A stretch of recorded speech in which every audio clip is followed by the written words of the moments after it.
अस्सलामुअलैकुम दोस्तों, आज हम एक अहम मसला जानेंगे कि रोज़े की हालत में बीवी के साथ हमबिस्तरी का क्या हुक्म है। हज़रत अबू हुरैरा रदियल्लाहु अन्हु से रिवायत है कि एक शख्स नबी करीम मोहम्मद सल्लल्लाहु अलैहि वसल्लम के पास आया और कहने लगा, या रसूल अल्लाह, मैं हलाक हो गया। आप सल्लल्लाहु अलैहि वसल्लम ने फरमाया, क्या हुआ? उसने अर्ज़ किया, मैंने रमज़ान में रोज़े की हालत में अपनी बीवी से हमबिस्तरी कर ली। तो रसूल अल्लाह सल्लल्लाहु अलैहि वसल्लम ने फरमाया, क्या तुम एक ग़ुलाम आज़ाद कर सकते हो? उसने कहा, नहीं। आप सल्लल्लाहु अलैहि वसल्लम ने फरमाया, क्या तुम 2 महीने मुसलसल रोज़े रख सकते हो? उसने कहा, नहीं। फिर आप सल्लल्लाहु अलैहि वसल्लम ने फरमाया, 60 मिस्कीनों को खाना खिलाओ।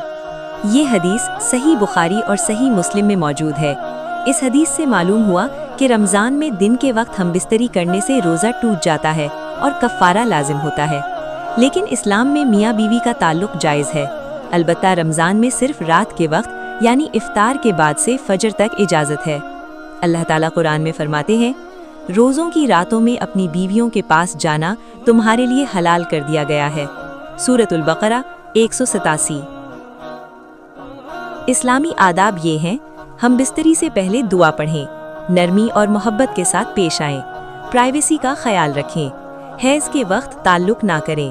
आखिर में एक गुजारिश, अगर आपको ऐसी इस्लामी मालूमात पसंद आती हैं तो वीडियो को लाइक करें, शेयर करें और चैनल नाजी वक्त का नज़ाकत को सब्सक्राइब ज़रूर करें ताकि हम आप तक मज़ीद अच्छी इस्लामी वीडियोस पहुंचाते रहें।